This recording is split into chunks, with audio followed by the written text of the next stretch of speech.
Halo semuanya, selamat pagi. Perkenalkan, nama saya Angelika Prinsianturi, NPM 227310006 dari Program Studi Teknik Sumber Daya Lahan dan Lingkungan Politeknik Negeri Lampung.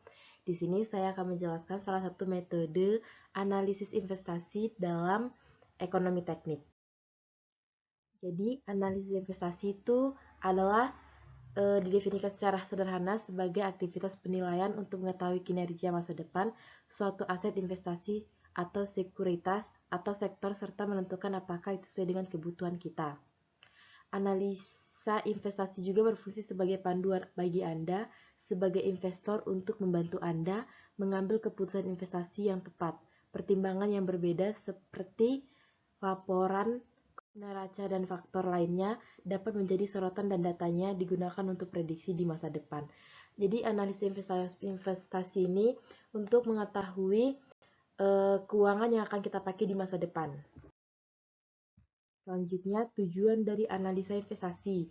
Yang pertama itu untuk mengetahui tingkat keuntungan yang dicapai di beberapa tahun yang akan datang. Yang kedua, menghindari pemborosan sumber-sumber biaya. Yang ketiga, untuk menilai kesempatan di investasi sehingga dapat memilih proyek yang paling menguntungkan. Keempat, menentukan prioritas investasi. Dalam investasi ada beberapa metode yang digunakan, yaitu NPV, Net Present Value Present Worth. Yang kedua, Annual Worth of EUAC atau EUAB. Yang ketiga, Equivalent Uniform Annual atau Cost atau Benefit. Yang keempat itu IRR atau Internal Rate of Return. Yang kelima itu payback period. Yang keenam benefit cost ratio. Pada saat ini kita akan membahas payback period. Analisis payback period. Payback period adalah suatu periode atau jangka waktu yang diperlukan untuk menutup pengeluaran investasi dengan menggunakan aliran kas net. Metode payback period digunakan untuk mengetahui seberapa lama periode atau investasi yang akan dapat dikembalikan pada saat terjadinya peluang pokok tersebut. Semakin cepat waktu pengembalian, semakin baik proyek tersebut untuk diusahakan atau untuk diinvestasikan. Payback period digunakan untuk mengukur kecepatan kembalinya dana dan tidak mengukur keuntungan dari proyek tersebut. Jadi biarpun belum diketahui berapa laba yang akan didapat, tapi dia udah tahu kembalinya dana tersebut pada tahun keberapa. Jadi untuk mengetahui seberapa cepat kembalinya dana atau investasi tersebut kembalinya pada tahun keberapa. Payback period terjadi pada periode-periode setelah terjadinya BEP atau break even point. Apabila periode payback kurang dari satu periode yang telah ditentukan, periode tersebut diterima. Apabila tidak, proyek tersebut ditolak. Yang dimana jika pada tahun contohnya pada tahun ketiga, dengan investasi 50 juta, tapi pada tahun ketiga dia tidak mencapai 50 juta, maka payback period tersebut tidak layak maka proyek tersebut tidak layak untuk dilanjutkan. Tapi apabila jika pada tahun ketiga dia mendapat kembalinya modal 51 juta, maka proyek tersebut dapat dilanjutkan. Jangka waktu yang dibutuhkan untuk menghasilkan nilai investasi melalui penerimaan yang dihasilkan oleh proyek investasi tersebut juga mengukur kecepatan kembalinya investasi. Payback period juga memiliki kelebihan dan kelemahan. Yang pertama, kelebihan. Yang kelebihannya yaitu analisis ini lebih mudah dan sederhana untuk menentukan lama waktunya pengendalian dana investasi. Yang kedua, memberikan informasi mengenai lamanya break-even proyek. Yang ketiga, bisa digunakan sebagai alat pertimbangan risiko karena semakin pendek payback periodnya maka semakin pendek pula risiko kerugiannya. Yang keempat, dapat digunakan untuk membandingkan dua proyek yang memiliki risiko dan rate of return dengan cara melihat jangka waktu pengembalian.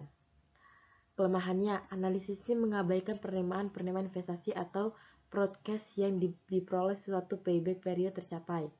Yang kedua, analisis ini tidak memberikan informasi mengenai tambahnya value dari proyek. Yang keempat, analisis ini digunakan untuk mengukur kecepatan kembalinya dana dan tidak mengukur keuntungan proyek yang telah direncanakan.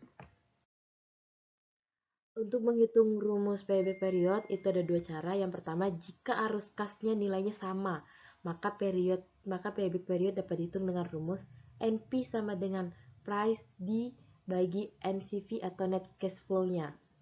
Yang kedua, jika arus kas period berbeda, maka payback periodnya dapat dihitung dengan rumus NP sama dengan N plus A min B bagi C min B, yang dimana N itu tahun terakhir dimana jumlah arus kas masih belum menutupi investasi awal atau belum kembalinya jumlah investasi.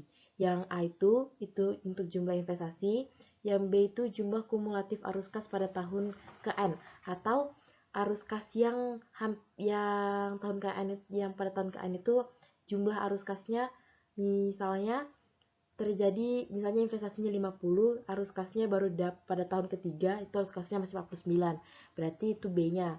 Untuk C itu jumlah kumulatif arus kas pada tahun ke N plus 1. N plus 1 berarti di tahun keempat.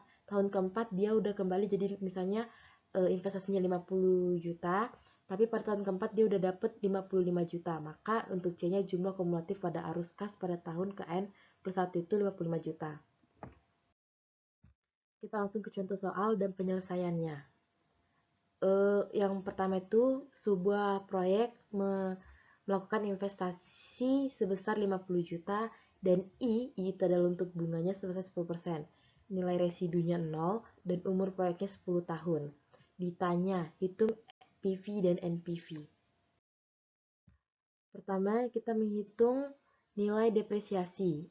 Nilai depresiasi didapat dari investasi dikurang nilai residu atau dibagi umur ekonomis. Nilai investasinya tadi 50 juta dikurangi 0 karena nilai residunya 0 dibagi 10 tahun. 10 tahun itu umur ekonomisnya tadi. Dapatlah hasilnya 5 juta. Untuk menghitung nilai prosetnya, pendapatan ditambah depresiasi. Pendapatannya kita dapat dari yang udah ditentukan. Pendapatannya 15 juta ditambah 5 juta itu nilai depresiasi yang telah kita hitung. Maka didapat nilai prosetnya 20 juta.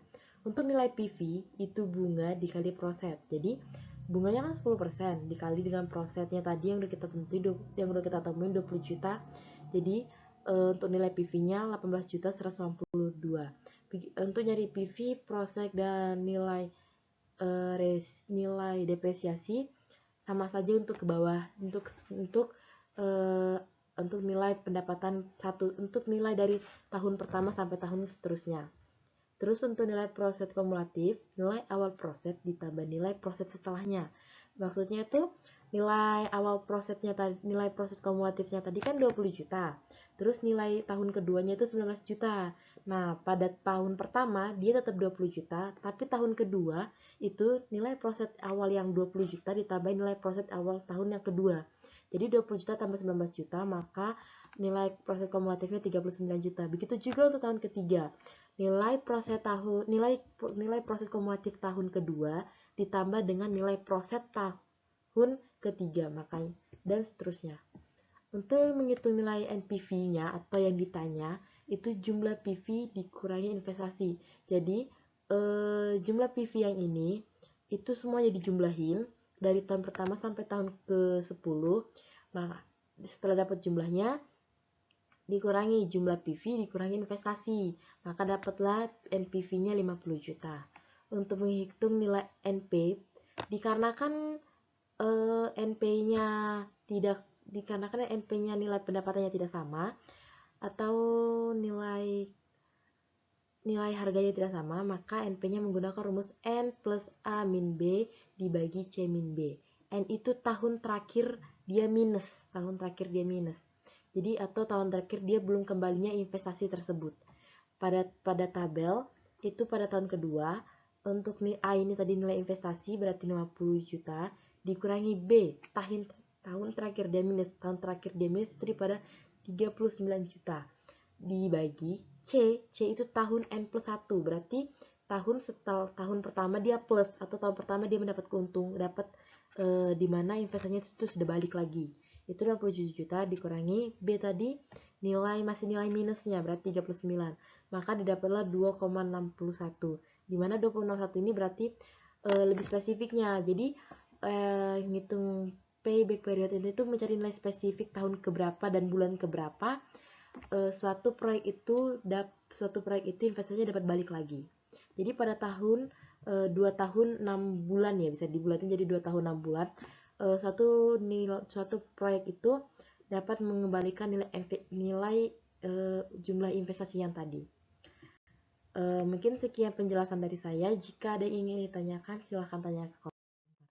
Terima kasih. Selamat pagi.